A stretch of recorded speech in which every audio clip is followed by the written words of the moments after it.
Bonsoir, et tout d'abord le GATT. Les Jeux sont loin d'être faits puisque ce soir la France refuse les arrangements trouvés dans la journée sur le dossier agricole. Damien Givlet.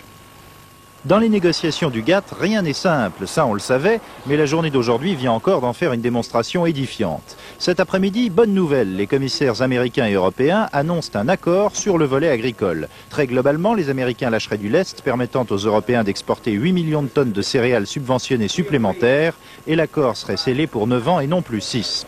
Restait à faire accepter cela par les 12 ministres européens des Affaires étrangères réunis à Bruxelles, et la patatras. Alain Juppé pour la France juge ce soir l'arrangement agricole inacceptable. Il faut en plus savoir que quand bien même on trouverait effectivement une solution sur l'agriculture, tout le monde sait qu'il n'y aura pas d'accord final tant qu'il n'y aura pas un accord sur tout, c'est-à-dire sur les autres volets du GATT, et notamment les tarifs douaniers et la fameuse exception culturelle réclamée par la France. Bref, alors que les négociations des 12 doivent se poursuivre demain à Bruxelles, on a l'impression, une fois de plus, de ne pas avoir beaucoup avancé aujourd'hui. Et c'est pourtant dans 11 jours exactement que les 116 pays du GATT doivent signer le texte régissant le commerce international. Les municipales en Italie, victoire de la gauche dans les grandes villes. Les anciens communistes du PDS sortent vainqueurs des principaux duels qui les opposaient à la Ligue lombarde ou aux néofascistes. C'est le cas à Naples, Venise, Gênes ou Trieste. À Rome, vous le voyez, c'est un écologiste qui est élu avec le soutien du même PDS. Les dépanneurs de Hubble ont réussi leur deuxième sortie dans l'espace. Il s'agissait aujourd'hui de changer les gyroscopes d'immenses panneaux solaires. Marie-Christine Lux. C'est une première qui s'est déroulée ce matin à 590 km au-dessus de nos têtes. L'installation en orbite de nouveaux panneaux solaires. Il s'agissait de remplacer les 2 panneaux endommagés du télescope Hubble et surtout de larguer celui qui n'a pu être replié par télécommande. Perchée à l'extrémité du bras robot, c'est Cathy Thornton, la seule femme de l'équipage, qui a été chargée de cette mission de largage. Toute la difficulté consistait à détacher à la main le panneau bloqué et à s'en débarrasser. À peine lâché, le commandant de la navette éloignait alors lentement le vaisseau. Le panneau, une fois rentré dans l'atmosphère, se consumera dans l'année. Sa deuxième sortie dans l'espace est alors poursuivie par la pose avec succès de nouveaux panneaux. Ils sont chargés de fournir l'énergie à Hubble lorsqu'il se déplace dans l'ombre de la Terre. Les panneaux solaires précédents s'étaient avérés trop sensibles aux brutales modifications de température.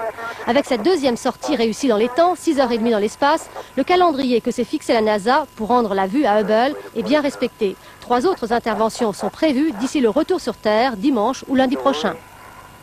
L'inquiétude grandit à Alger parmi les étrangers qui y sont restés. Depuis l'expiration de l'ultimatum des islamistes mardi dernier, 3 attentats contre des étrangers, dont 2 assassinats. Aujourd'hui, une fusillade s'est soldée par la mort de l'un des ravisseurs des 3 Français qui avaient été enlevés le mois dernier.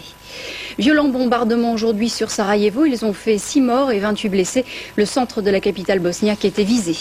Les attentats à la lettre piégée continuent en Autriche. Une nouvelle lettre imbibée de nitroglycérine a été reçue aujourd'hui. Celle-ci explose souvent lorsque son destinataire l'ouvre.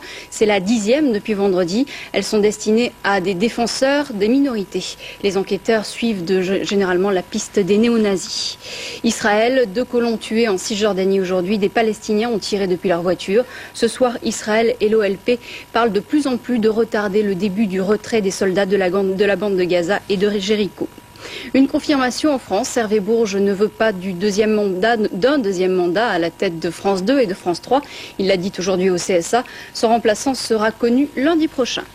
La mort de Frank Zappa, un grand du rock, un grand nom du rock. Zappa, guitariste et compositeur hors norme. Il a eu un cancer de la prostate à l'âge de 52 ans. Extrait tout de suite de son dernier clip.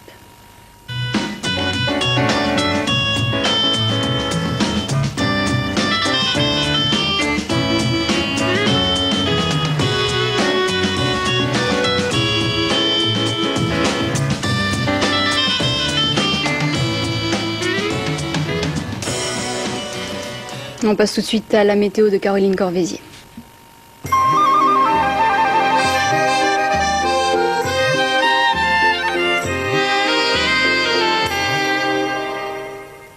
De l'eau pour la Bretagne, la Normandie et le Nord-Pas-de-Calais avec un vent de sud-est qui soufflera jusqu'à 70 km/h. Toujours de l'eau pour la Franche-Comté et la région Rhône-Alpes avec de la neige cette fois-ci au-dessus de 1800 mètres. De belles éclaircies pour le pourtour méditerranéen et de la grisaille pour tous les autres. L'après-midi, ça se dégrade. Seul le pourtour méditerranéen conservera ses belles éclaircies et pour le reste du pays, un cocktail savant de pluie et de nuages avec de la neige dans les Alpes au-dessus de 1300 mètres. Peu de changements en revanche du côté des températures avec 4 degrés à Grenoble, 8 degrés à Paris et 15 degrés à Ajaccio. Voilà pour les infos. Sachez encore qu'en cas de problème de changement de code, vous pouvez appeler le standard de Canal+, 49 87 20 20, 49 87 20 20, précédé du 16 et du 1 si vous êtes en province. Je vous souhaite une très bonne soirée avec le Jeune Cinéma Français.